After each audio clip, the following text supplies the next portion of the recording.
Welcome to my YouTube channel Ramesh online. AP ఉద్యోగులు మరియు పెన్షనర్ల pending DA DR అరియర్ల సమాచారం. GO number 14 మరియు 51 ప్రకారము 6 విడతల డిఏ అరియర్లు సైట్లో రీవాలిడేషన్ కోసం అనే హెడ్లైన్తో ఉన్నటువంటి వీడియోని అయితే మనం చూస్తున్నాం.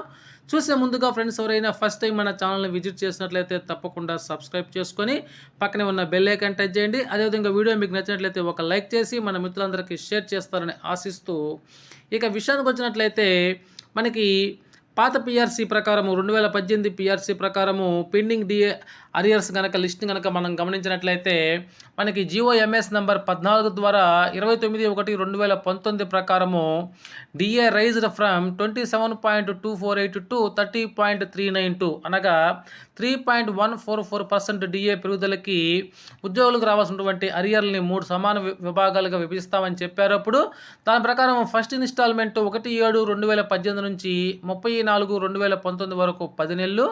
సెకండ్ ఇన్స్టాల్మెంట్ వచ్చేసి 1/5/2019 నుంచి 29/2/2020 వరకు మరో 10 నెలలు. అదేవిధంగా థర్డ్ ఇన్స్టాల్మెంటు 1/3/2020 నుంచి 31/12/2020 వరకు మరో 10 నెలలు. అనగా మొత్తం 30 నెలల డిఏ అరియర్లు అయితే పెండింగ్లో ఉన్నాయి.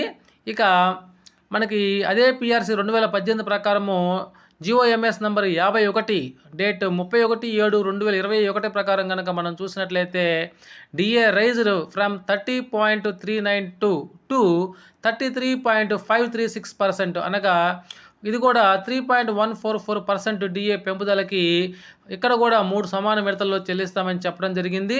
వాటిలో ఫస్ట్ ఇన్స్టాల్మెంట్ వచ్చేసి 1/1/2019 నుంచి 31/10/2019 వరకు, అనగా 10 నెలల డిఏ అరియర్లు రావాల్సి ఉన్నది.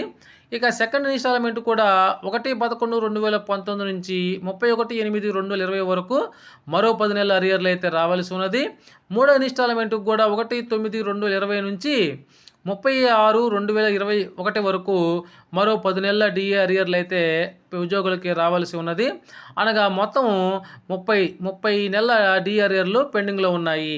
ఇంతవరకు పిఆర్సీ 2018 ప్రకారము 60 నెలలు అయితే మనకి పెండింగ్లో ఉండటం జరిగింది మిత్రులారా. ఇక పిఆర్సీ 2022 ప్రకారం చూసినట్లయితే డిఏ జీఓఎంఎస్ నెంబర్ 66 డేట్ 1/5/2023 ప్రకారము డిఏ రైజ్డ్ ఫ్రమ్ 20.02% టు 22.75%, అనగా డిఏ డిఫరెన్స్ వచ్చేసి 2.73%.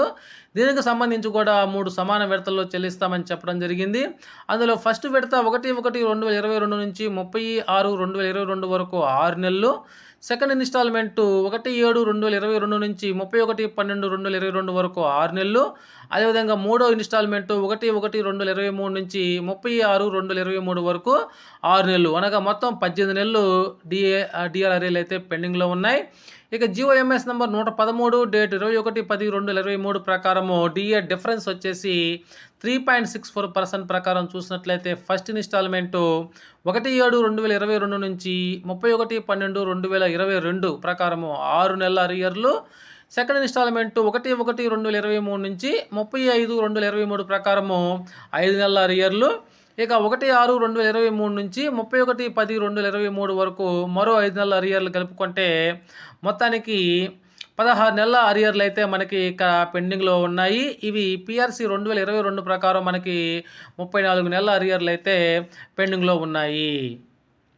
ఇందులో మనం చూసినట్లయితే జీవో నెంబర్ 14 ప్రకారం 30 నెలల అరియర్లు, జీవో 51 ప్రకారము మరో 30 నెలల అరియర్లు, మొత్తం 60 నెలల అరియర్లు అయితే 2021లోనే 3 విడతల చొప్పున సబ్మిట్ చేసినటువంటి 6 విడతల డిఏ అరియర్ బిల్స్ డిడిఓల సిఎఫ్ఎంఎస్ లాగిన్లో అయితే రీవాలిడేషన్ కోసము అవి మరలా రీజనరేట్ అనేటువంటివి అవుతూ ఉన్నాయి యాజ్ ఇట్ ఈజ్గా. మరి ఇక్కడ వాటిని యథావిధిగా ఎలాంటి అటాచ్మెంట్స్ లేకుండా డీడీఓలు అయితే వాటిని బయోమెట్రిక్ అథెంటిఫికేషన్తో రీసబ్మిట్ చేయాలి. అయితే ఇక్కడ ఒక గమనిక ఏంటంటే జీవో నెంబర్ 66 ప్రకారం 18 నెలల అరియర్సు, జీవో నెంబర్ 113 ప్రకారం 16 నెలల అరియర్సు, మొత్తం 34 నెలల అరియర్స్‌కు సంబంధించి ఇంతవరకు బిల్స్ సబ్మిట్ చేయడానికే ఆప్షన్ అనేది ఎనేబుల్ కాలేదు. సో, ఈ విధంగా అయితే ఏపీ ఉద్యోగులు మరియు పెన్షనర్‌లకి రావాల్సినటువంటి పెండింగ్ డీఏ బకాయిలైతే ఈ విధంగా ఉండటం జరిగింది మిత్రులారా. Okay friends, thank you.